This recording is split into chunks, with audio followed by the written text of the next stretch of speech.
Hey there. Welcome to the Camden Famous podcast. I'm your host, April Shaw-Beaudoin. Whether you're a local, a seasonal visitor, or just curious about Mid-Coast Maine, you're in the right spot. We dive into the stories behind the must-visit places, from cozy eateries and unique shops to can't-miss attractions.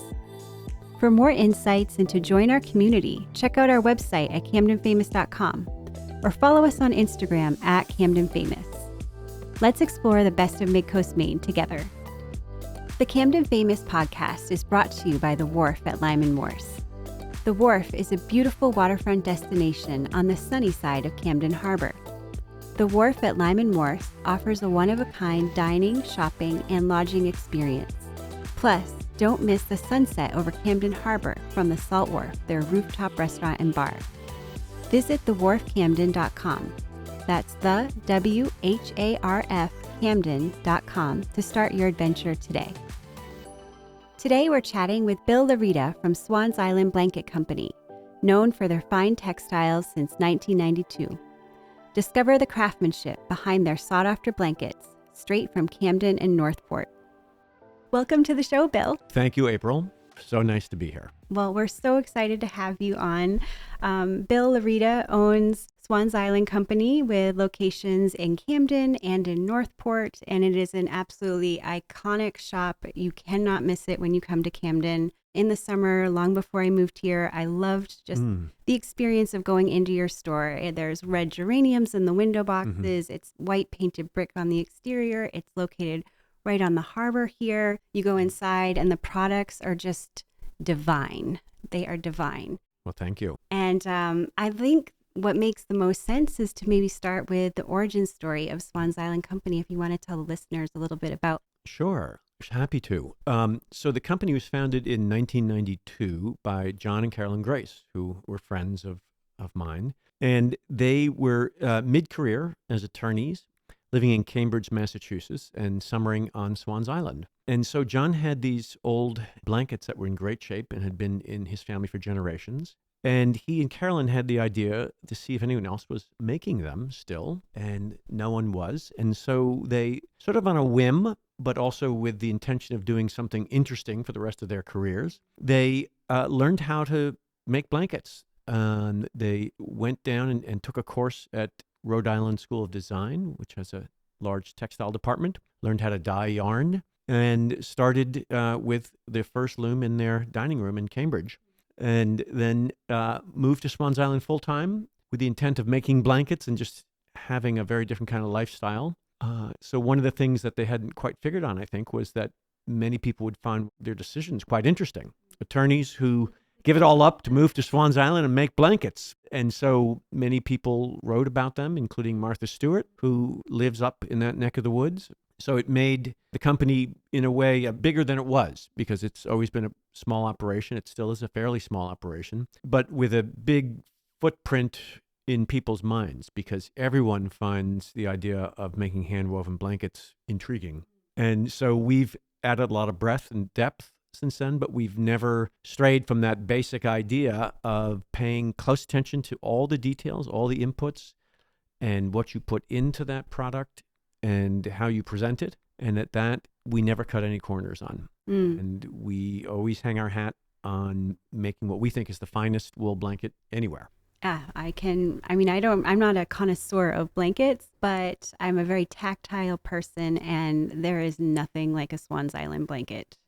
Thank you. They are beautiful, and it's a beautiful experience to touch them. I can't imagine, having one on my bed.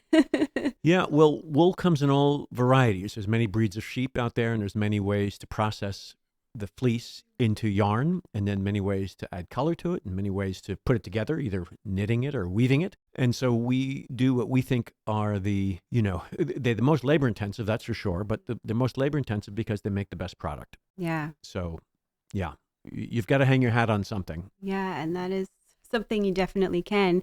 I came up and visited the shop in Northport over the summer, and it is in operation. It was similar to going to Windsor Chair Makers, where you could see the artisans making the furniture. They had the big looms. I might be saying the wrong. No, that's correct. The the looms, and then someone upstairs with a pair of tweezers hand-picking the chaff off the blankets. I mean, they are not cutting any corners. Yeah, I still remember 20 years or so ago when I started looking into doing this and realizing that you couldn't cut that corner. So chaff is what is left in sheep's fleece. It's little bits of hay and straw from the field. And if you don't burn that out with harsh chemicals, which we don't, then it sort of stays in the finished product, the yarn. And the only way to really get it out and also maintain the integrity of the yarn, including some lanolin, which is the naturally occurring grease in sheep's fleece, is to pick it out with surgical tweezers at the end, because that's how you process it and really maintain the best possible quality. Yeah, it's pretty crazy. It is, I have to admit it. One thing our listeners love to hear about is what is special to you, maybe personally and professionally, about being in business in Mid-Coast, Maine?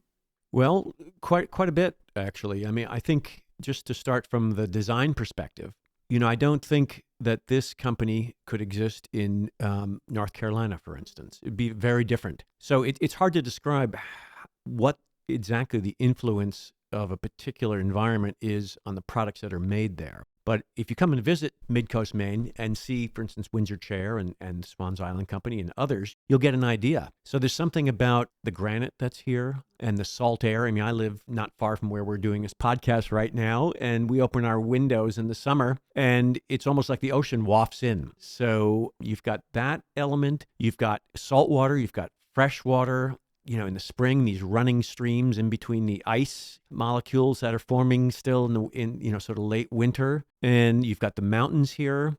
So there's a lot of elemental aspects to living here. And it sort of causes us to design products that are close to nature and simple. It's not complicated what we do. Our designs are not complicated. Our structure is not complicated, but it's very hard to do simple. It really is. I mean, the tendency is to make things very complicated, and somehow that is going to make for a better product. In fact, it's taking away, I think any artist will tell you this, it's taking away the unessential elements and allowing what's really there to shine. I mean, we see this in food a lot, right? Some great food up here in Mid-Coast, Maine. There is. And I think that's what the best chefs do. Is they allow those, whatever it is, meat or fruit and vegetables or whatever it is, that's the star of the show, not the ego of the chef, let's say, in that example. And the same is true with us. This company was not named after the owners. It was named after the island it was founded on, and that being that we want the products to shine. Yeah. So we're product-centric in that way. I love that. And I can feel that when I touch your products. So you have told me in the past that you've had presidents buy your blankets and they give them to dignitaries. And I think you said it dated back to...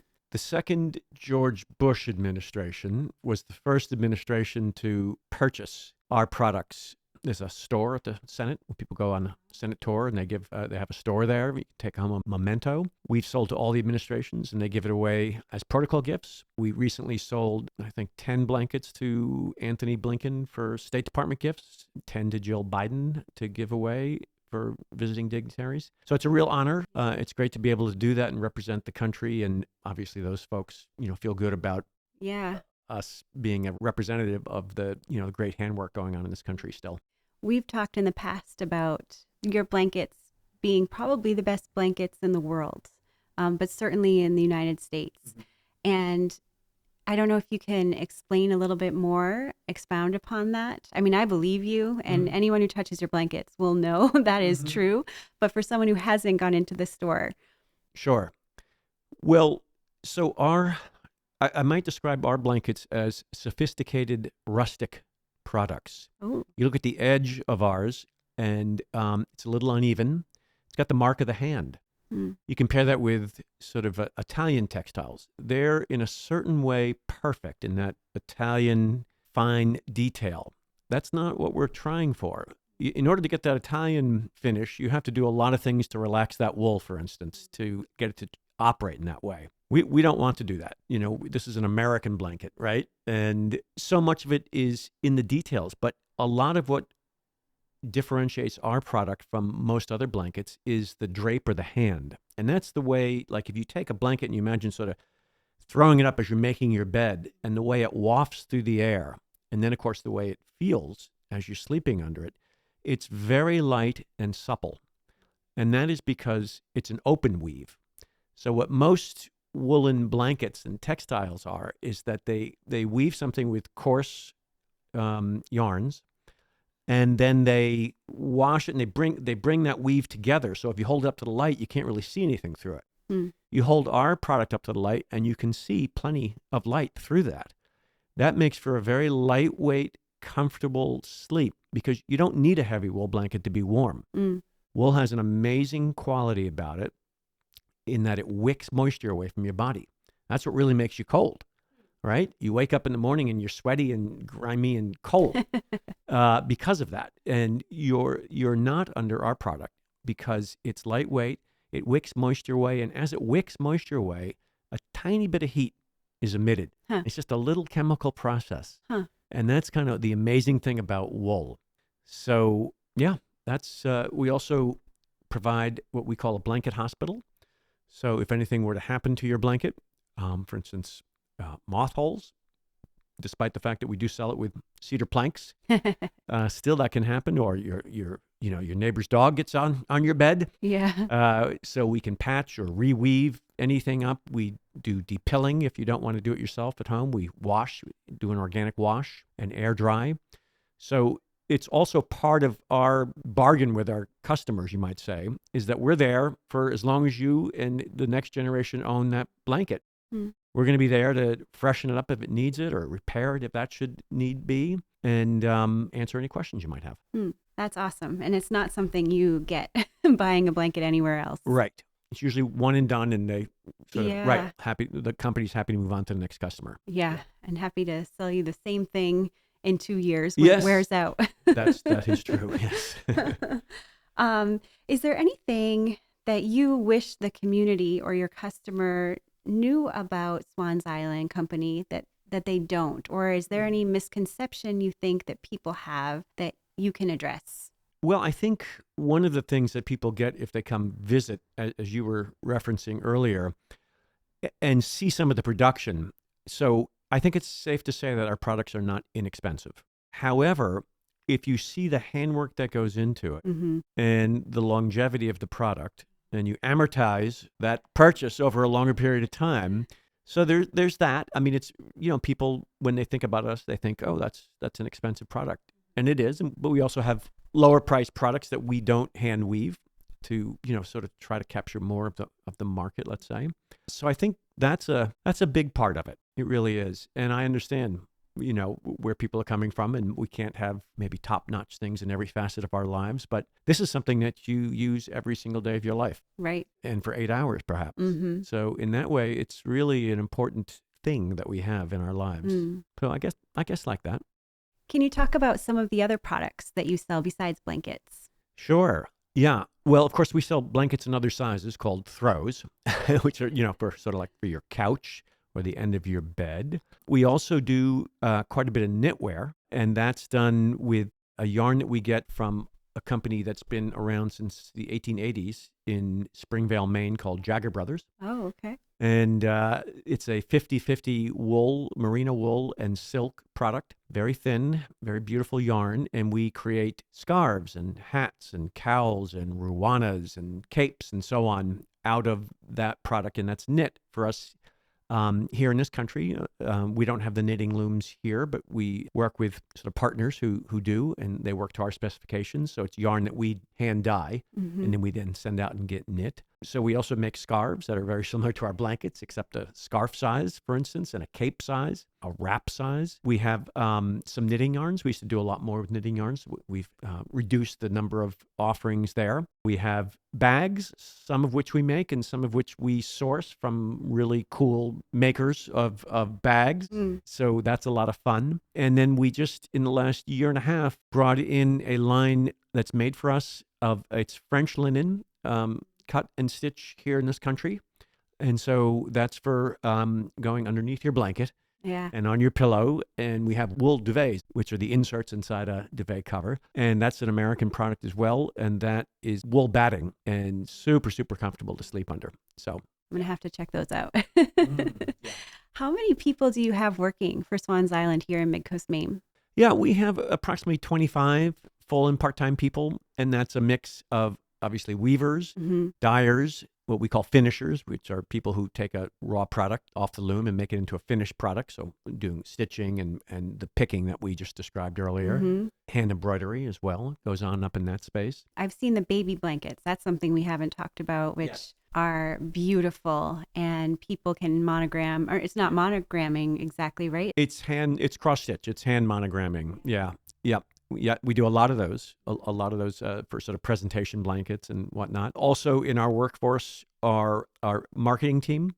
So there are three of us who run the company. There's myself, I'm the president. There's Justin Mazer, he's our chief financial officer and does much of the operations work, scheduling and whatnot. And there's Michelle Orn, who is our I can never remember her actual job title, but she does anything visual passes through her hands, and she's an expert knitwear designer and creative. So she does a lot of the design work and so on. I see. One of the other things that I recommend, if people can get to the Northport store on their way up to Down East Maine, up to Acadia, was all of the yarn that you had drying after you had dyed them. And they were just the most beautiful colors. Yeah. And you have a specialty line right now, right? The ocean...